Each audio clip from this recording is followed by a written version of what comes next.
నమస్కారం అండి గురుగారు. నమస్కారం అండి. శుభం భూయాదు. గురుగారు, మీరు మంత్రం గురించి చెబుతూ ఉంటారు, అలాగే యంత్రము, రత్నము వాటి యొక్క ఆవశ్యకత, మనుషులకు వీటి వల్ల ఉన్నటువంటి సమస్య నుండి ఎలా గట్టెకొచ్చి తెలియజేస్తుంటారు. అయితే చాలా మందికి డౌట్ ఉంటుంది, మంత్రంతో సమస్య నిజంగానే పోతుందా అని. దీని గురించి మీరు ఏం చెప్తారు? మీరు మంచి ప్రశ్న వేస్తారండి ఉదయాన్నే. చాలా రోజులు లైవ్ ప్రోగ్రామ్కి వస్తే మీరు ఇలాంటి ప్రశ్న వేస్తారు మాకు. మంత్రము, మనం మాట్లాడే ప్రతి మాట ఒక మంత్రమే. చక్కటి వాక్శుద్ధితో చక్కటి మాట ఏదైతే మాట్లాడతామో అది ఒక మంత్రమే. ప్రతి మాటలోని ఒక మంత్రం ఉంది. అంటే మంత్ర సాధన చేసేవాడు రాజయోగం పొందుతాడు. మనం మాట్లాడేదంతా మంత్రము, మన శరీరమే ఒక యంత్రము, మన ధారణ చేసేది ఒక రత్నం. ఈ మూడింటి సమ్మేళనమే రాజయోగం. మనిషికి ఒక రాజయోగం రావాలంటే ఆయన మాట్లాడే మాటే ఒక మంత్రంగా ఉండాలి. అదే విధంగా తను నిత్యం చేసే నిత్యకృత్యాలన్నీ ఈ యంత్రం ఏదైతే శరీరం ఒక యంత్రంగా ఉందో ఈ నిత్యకృత్యాలన్నీ ఎంతో శుద్ధిగా పరిశుద్ధిగా చక్కగా చేసుకుని పోతుంటే అక్కడ ఆ యంత్రం చక్కగా పనిచేస్తే మనిషి అనుకున్న పనులని చేయగలుగుతాడు. ఇంకా రత్నం, పాజిటివ్ ఎనర్జీ శరీరంలో ప్రవేశించాలి. దానికోసం ఒక రత్నం. ఆ రత్నం ఏ రత్నం పెట్టుకోవాలి, ఎటువంటి రత్నధారణ చేస్తే మనిషి ఆ యోగంలోకి వెళ్తాడు చెప్పేది జ్యోతిష్ శాస్త్రం. అదే శ్రీ వేదమాత గాయత్రి జ్యోతిషాలం. అంటే ఒక మంత్రము, ఒక రత్నము, ఒక యంత్రము యొక్క సమ్మేళనం రాజయోగం ఏ విధంగా అన్నాము. దీనికి చక్కటి ఉదాహరణ చెప్తాం. మన దేవాలయంలోకి వెళ్తాం. మనం దేవాలయంలో విగ్రహ ప్రతిష్ఠ జరుగుతుంది. ఆ ప్రతిష్ఠ చేసిన విగ్రహం కింద ఏముంటుంది, ఒక యంత్ర స్థాపన ఉంటుంది. దాని మీద విగ్రహం ఏంటి, ఒక రత్నం. దేవాలయము ఒక యంత్రం.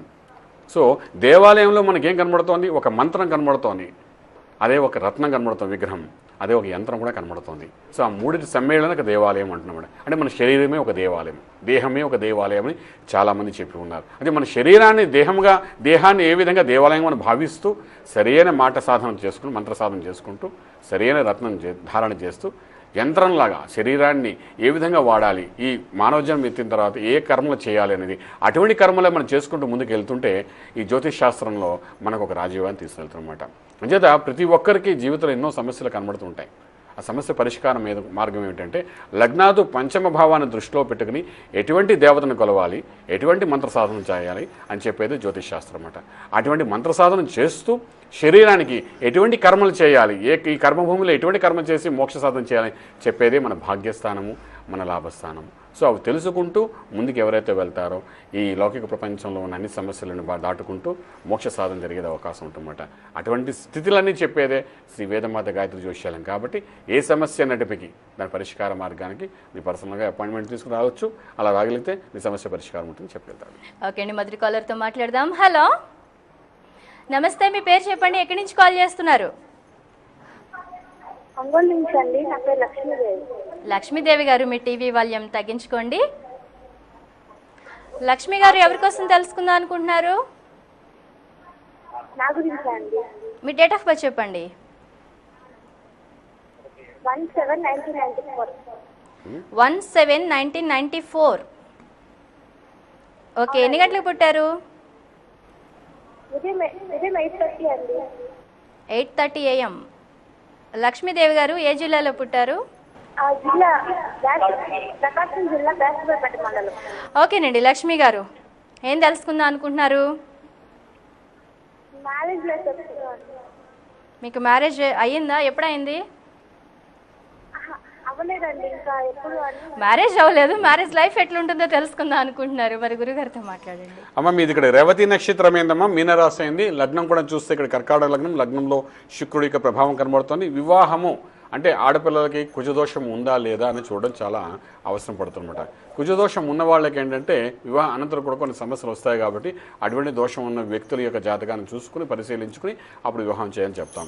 మీ జాతకంలో అటువంటి కుజదోషం లేదు కాబట్టి వివాహ అనంతరం కూడా రాజయోగాలు ఉన్నాయన్నమాట మీకు. అంటే వివాహ అనంతరం కూడా వైవాహిక జీవితం చాలా అద్భుతంగా ఉంటుంది, ఎటువంటి ఇబ్బంది కలగదు అని చెప్పడానికి అవకాశం ఉంది. ప్రస్తుత దశ ప్రకారం తీసుకుంటే 2008 నుండి కేతు మహారదశ మొదలైంది. అందులో ఆఖరిది అయినటువంటి బుధుడి యొక్క శని యొక్క ప్రభావం కనబడుతుంది. ఇప్పుడు సుమారుగా 2015 నవంబర్ తర్వాత మీరు చేసే ప్రయత్నాలు, వివాహ ప్రయత్నాలు సఫలీకృతం అయ్యే అవకాశం ఉంది. అంటే ఈ సంవత్సరం, వచ్చే సంవత్సరం కూడా లేదు. 2016లో నవంబర్ తర్వాత అంటే 2016 ఫిబ్రవరి లోపల వివాహం జరిగే అవకాశం ఉంది. కాబట్టి దాని గురించి ప్రస్తుతానికి మీరు ఇబ్బంది పడక్కలేదు. అయితే ఏంటంటే లగ్నంలో శుక్రుడి యొక్క ప్రభావం కొంతవరకు కనబడుతుంది. కాబట్టి శుక్రుడు ఎముకలకు అధిపతి కాబట్టి మెడికల్ ఎస్ట్రాలజీ ప్రకారం మనం చూస్తే ఎముకల మీద మీకు కొంచెం ఇబ్బంది కలిగే అవకాశం ఉంది. దానికి సంబంధించిన కొంత ప్రక్రియ చేసుకోవాల్సిన అవసరం వస్తుంది. అదేవిధంగా కెంపును ఒక రత్నధారణ కూడా చేయడానికి ప్రయత్నించండి. దీనివల్ల కూడా ఆరోగ్యంగా ఉండడానికి అవకాశం ఉంటుంది. అది కనీసం ఒక 3 క్యారెట్స్ వరకు పెట్టుకోవడం ప్రయత్నించండి, మంచి ఫలితాలు మీకు ఉంటాయి. చెప్పండి. మంతా సునారాయణ శర్మ గారు చెప్పండి, ఇప్పుడు డేట్ ఆఫ్ బర్త్ లేని వారు కూడా జాతకం చూపించుకోవాలి అనుకుంటే మీ దగ్గరికి వస్తే వారికి కూడా శాశ్వత పరిష్కారం చూపించే అవకాశం ఉంటుందా? అలాగే మీరు పర్యటనలు ఏమైనా చేస్తున్నారు, మిమ్మల్ని వ్యక్తిగతంగా కలవాలి అనుకుంటే ఎక్కడికి వచ్చి కలవచ్చు, వివరాలు చెప్పండి. తప్పకుండానమ్మా. ఇప్పుడు చాలా మందికి జాతకాలు ఉండవు, ఎందుకంటే పూర్వకాలంలో చాలా పెద్దవాళ్ళు వయసు వాళ్ళ ఆ టైంలోని అవన్నీ రాసి ఉండకపోవచ్చు. అటువంటి ఎప్పుడు ఏంటంటే అంటే హస్త సాముద్ర ప్రకారము మీ జాతకం చెప్పడానికి అవకాశం ఉంది. కాబట్టి పర్సనల్గా వచ్చి కలిస్తే అపాయింట్మెంట్ తీసుకుని రాగలిగితే డెఫినెట్గా అది కూడా ఏంటంటే మధ్యాహ్నం 12:30 లోపల రాగలిగితే వెలుతురులో చూడాలన్నమాట. అంటే చీకటి పడిందా చూడడానికి అవకాశం లేదు. అంచేత పూర్వకాలంలో 12:30 తర్వాత జాతకాలు చెప్పడం అనేది చాలా తక్కువగా ఉండేది అనమాట, చేయి చూసి చెప్పేవాడు అనమాట. సో ఆ విధంగా అపాయింట్మెంట్ ముందుగా తీసుకుని రాగలిగితే మాత్రం డెఫినెట్గా మీకు హస్త సాముద్ర ప్రకారం చెప్పే అవకాశం ఉంది. ఇది కాకుండా ఇంకొన్ని విషయాలు కూడా ఉన్నాయి. చాలా మందికి రేఖలు కూడా చేతిలో కనిపించవు, ఏవో కూలీ పనులు చేస్తుంటే పెద్ద పనులు చేస్తూ పూర్వకాలంలోని. అటువంటిప్పుడు అంటే పిల్లల యొక్క జాతకంలో నుండి కూడా తండ్రి విషయం తెలుసుకుంటే భాగ్యస్థానాన్ని లగ్నంగా భావించి ఎప్పుడైతే మనం ముందు చూడడానికి ప్రయత్నం చేస్తాం అప్పుడు తండ్రి యొక్క విషయాలని తెలుస్తామన్నమాట. అదేవిధంగా మన ఆడపిల్లలు ఉంటారు, తల్లి యొక్క జాతకం తెలియాలంటే చతుర్థ భావం, లగ్నాదు చతుర్థ భావం, పిల్లవాడి యొక్క చతుర్థ భావం తల్లి గురించి చెప్తుంది. సో అది లగ్నంగా భావించి ఎప్పుడైతే మనం చెప్తామో డెఫినెట్గా దాని యొక్క పరిష్కార మార్గం కూడా కనబడుతుందన్నమాట. ఇలా ఎన్నో రకాలైన అనాలిసిస్ చేసి ఆ జాతకం చెప్పడం జరుగుతుందండి. అయితే ఇక్కడ సమస్య అది కాదు. ఇక్కడ ఏంటంటే ఒక లగ్నం, ప్రశ్నా లగ్నం అని కూడా ఉంటుందన్నమాట. వచ్చిన సమయాన్ని బట్టి కూడా ఆ లగ్నాన్ని కట్టి ఏ సమస్యతో వచ్చాడో సమస్య పరిష్కార మార్గం చెప్పడం జరుగుతుందన్నమాట. సో ఇవన్నీ ఎన్నో రకాలైన అనాలిసిస్ అనేది ఉందన్నమాట. సో ఈ విధంగానే తెలుసుకోవచ్చు. తర్వాత పర్సనల్గా కలవాలంటే అపాయింట్మెంట్ నెంబర్స్ ఇస్తున్నాం కాబట్టి చిత్రపురి కాలేజ్ హైదరాబాద్లో మణికొండ దగ్గర ఉంది కాబట్టి పర్సనల్గా రావచ్చు. మీకు చక్కగా ఫోన్ చేస్తే మా రిసెప్షన్ నుండి మీకు గైడ్లైన్స్ చక్కగా దొరుకుతాయి, ఎలా రావాలి డైరెక్షన్స్ మొత్తం అంతా క్లియర్గా చెప్తారు. ఆ విధంగా రావచ్చు, పర్సనల్ అపాయింట్మెంట్ తీసుకుని రావచ్చు. ఇంకొకటి పర్యటనలు ఈ వారం ఎక్కడా లేదు, హైదరాబాద్లో ఉంటాం ఈ వారం అంతాను. సుమారు ఇవాళ ఆల్మోస్ట్ 10వ తారీఖు దగ్గర పడింది కాబట్టి 28th వరకు కూడా ఇక్కడే ఉంటాం. కాబట్టి ఈ 10 రోజులు హైదరాబాద్ వాస్తవులందరూ చక్కగా చుట్టుపక్కల ఉన్న తెలంగాణ జిల్లా వాళ్ళందరూ 10 జిల్లాల వాళ్ళు కూడా చక్కగా వచ్చి ప్రయర్ అపాయింట్మెంట్ తీసుకుని మీ యొక్క సమస్య పరిష్కారం చేసుకోవచ్చు.